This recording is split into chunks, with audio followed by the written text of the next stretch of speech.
Good morning, students. Today I will teach you chapter 3 Atom and Molecules. इस lesson का name है atom and molecules. तो सबसे पहले बच्चों हमें ये बताना है कि एटम होता क्या है। एटम है क्या चीज़? Every matter in this universe is made up of smallest particle that is called atom. Atom is a building block of all kind of matter. Atom जो है वो हमारी हर एक पदार्थ का एक छोटा सा छोटा कण है, उसको हम बिल्डिंग ब्लॉक की तरह बोलते हैं। It is the smallest particle of the element that display all the properties of the element. ये एटम ही है, पार्टिकल्स, जो सारे की सारी एलिमेंट की प्रॉपर्टीज़ को दिखाता है। कौन? एटम। हर एक पदार्थ, हर एक मैटर किससे बना है? एटम का। तो एटम का रोल बहुत इम्पोर्टेंट है। जैसे कि हमारी बॉडी के जो सेल है, लिविंग बॉडी के सेल किससे बने हैं? सेल से बनी है हमारी बॉडी। उसी तरह मैटर किससे बना है? एटम से बना। Clear? Now what is molecule? अब मॉलिक्यूल क्या चीज़ है बेटा? The group of two or more atoms chemically bonded together। दो या दो से अधिक जब एटम एक साथ जुड़ जाते हैं, मिल जाते हैं, केमिकली बॉन्ड हो जाते हैं, जुड़ जाते हैं, तो क्या बनाते हैं? मॉलिक्यूल्स बनाते हैं। It is a capable of independent existence under, ठीक है, ऑर्डिनरी कंडीशन।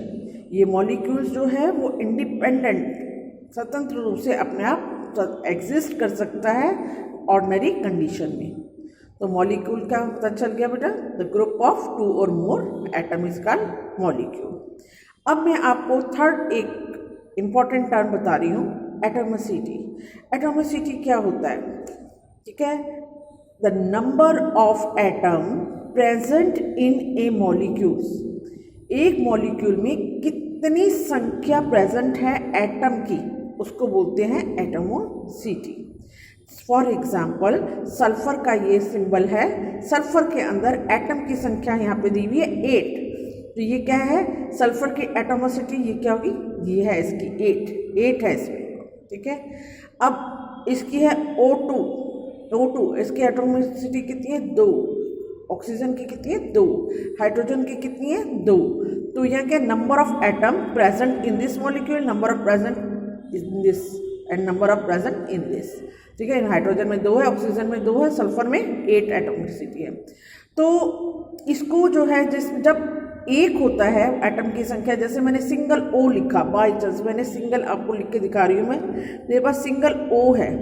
ठीक है, तो सिंगल O की एटमोसिटी क्या होगी? Mono atomic. ठीक है, इसमें कोई एटम की जैसे जो सिंगल होता है तो लिखा नहीं जाता है, इसमें कुछ नहीं लिखा हुआ है, तो इसकी है कि मोनो एटोमिक एटोमिसिटी है, इसको मोनो एटॉमिक बोलेंगे। ठीक है, जब 2 है, जैसे ऑक्सीजन में 2 है तो इसको बोलेंगे, क्या बोलेंगे? डायएटॉमिक। ठीक है, जब 1 है तो मोनो एटॉमिक, 2 है तो डायएटॉमिक, 3 है तो टेट्राएटॉमिक। और जब आपने देखो O3, ओजोन में क्या है? एटम की संख्या क्या है? 3। तो ओजोन में क्या बोलेंगे? इसको क्या बोलेंगे? Try atomic. अब टेट्रा एटॉमिक जिसमें 4 हैं। ठीक है, ये ऑक्टेट, ये 8 है। ठीक है, तो ये जो है atomicity, number of atom present in an molecule is called atomicity. तो पता चल गया, mono atomic, diatomic, triatomic, tetraatomic. ठीक है, हेक्सा एटॉमिक भी होता है, पेंटाटॉमिक भी होता है। फॉस्फोरस में P5 होता है, फॉस्फोरस का होता है P5। तो क्या हो गया? Penta atomic. ओके, अब नेक्स्ट टॉपिक है, there is a 2 law of chemical combination. यहाँ पे 2 लॉ बताए गए हैं केमिकल कम्बिनेशन का। फर्स्ट लॉ क्या कहता है? Law of conservation of mass. यहाँ पे 2 लॉ है। अब ये लॉ जो है, एक साइंटिस्ट थे जिनका मैं उनको नाम बता रही हूँ मैं आपको। यहाँ पे उनका नाम भी मैंने मेंशन किया हुआ है। Yes, these both laws were given by this Lavoisier in 1789। Lavoisier ने ये जो है दोनों law of combination, chemical combination के दोनों लॉ इन्हीं साइंटिस्ट ने दिए थे। कब दिए थे? 1789 में दिए थे। ये दोनों लॉ के नाम क्या है? फर्स्ट लॉ का नाम है law of conservation of mass, second law का नाम है लॉ ऑफ कांस्टेंट प्रोपोर्शन।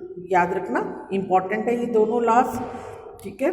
तो लॉ ऑफ कंजर्वेशन ऑफ मास क्या कहता है? क्या वो होता है? ये होता क्या चीज़ है? वो ये कहता है, पहले आप मेरे से समझ लीजिए आम भाषा में, कि जब कोई केमिकल रिएक्शन होती है तो उससे पहले जो एटम की संख्या होती है और केमिकल रिएक्शन होने के बाद जो होती है उनका जो एटॉमिक मास है वो दोनों का दोनों मॉलिक्यूलर मास दोनों का क्या होता है? सेम होता है। अब आपको मैं अभी समझाऊंगी कैसे, ठीक है। पहले पढ़ लीजिए। ड्यूरिंग ए केमिकल रिएक्शन के दौरान the sum of the masses of reactant किसे कहते हैं? जो केमिकल रिएक्शन में भाग लेते हैं एलिमेंट्स, वो क्या कहलाएंगे? क्या कहलाएंगे? रिएक्टेंट्स। और जो केमिकल रिएक्शन होने के बाद जो बनता है उसको क्या बोलते हैं बेटा? प्रोडक्ट। क्या बोलते हैं उसको? प्रोडक्ट। ये दोनों कंबाइन कर रहे हैं, केमिकल रिएक्शन में भाग ले रहे हैं। जो पार्टिसिपेट करता है उसको बोलती है रिएक्टेंट्स, और जो पार्टिसिपेट करने के बाद जो बनता है उसको बोलते हैं प्रोडक्ट। जब रिएक्टेंट और प्रोडक्ट दोनों का क्या होता है? दोनों का मास जो होता है अनचेंज रहता है, रिमेन अनचेंज, तो क्या बोलते हैं उसको? लॉ ऑफ कंजर्वेशन ऑफ मास। जैसे कार्बन के देखो यहाँ पर है एटॉमिक मास 12, ऑक्सीजन में इसमें यहाँ पर मोलर मास देखो 32, क्योंकि इसके 16 एटॉमिक मास इसका ये है, तो इसमें 16 और इसका एटम की संख्या 2, तो 16 दूनी 32। तो यहाँ पर ये आ गया, इनको दोनों को टोटल करके देखो 44 आएगा। इन दोनों का टोटल कितना आएगा बेटा? 44। और इनका भी टोटल करके देखो आप, कार्बन का 12, 16 का ये 32, इसका भी 44 ही आया, ठीक है। इन दोनों का मासेस क्या है? इक्वल है। तो ये क्या कर रहा है हमारा? कौन सा लॉ वो कर रहा है? हाँ, law of conservation of mass.